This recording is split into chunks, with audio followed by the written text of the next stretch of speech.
quietly smeared blue paint on my wife's clothes from behind, then acted like nothing happened and walked out in front of everyone, making sure she hadn't noticed. I used needing help as an excuse to deliberately call Anne out of the hall, intentionally leaving my brother and my wife outside. After entering the room, Anne asked me what I needed, but I didn't answer. Instead, I picked up a vase and started practicing, getting ready for what was coming next. 5 minutes later, Anne and I walked out of the room, but the two outside still had no idea. When my brother raised his glass to wish me happy birthday, I noticed the paint on his hand. How long?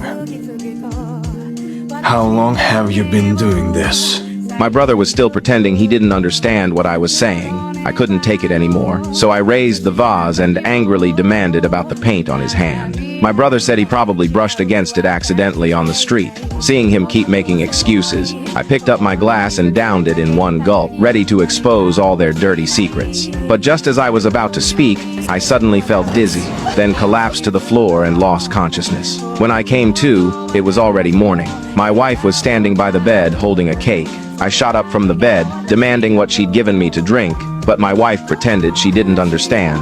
I directly pointed out that her clothes had paint on them, but my wife said she hadn't worn that outfit at all. In disbelief, I grabbed the fabric and was shocked to find the paint had completely disappeared. I asked if yesterday was my birthday, but my wife said today was. I quickly grabbed my phone to check the calendar, and sure enough, it was just as she said. But even so, I still felt something was off, so I rushed into the bathroom, deliberately turned on the faucet, and made a call. At this point, my wife had already started celebrating with my brother. They thought I had no idea and were about to get intimate, but just then, the sound of a camera clicking suddenly came from behind them. A person in black appeared on the screen, scaring them out of their wits. The person in black said they'd captured everything on camera and were planning to upload the photos online. My wife froze in fear, repeatedly begging them not to do it and offering a large sum of money. But the person in black said they didn't want money, only demanding that my wife immediately text me and admit to cheating. To save face, she had no choice but to comply.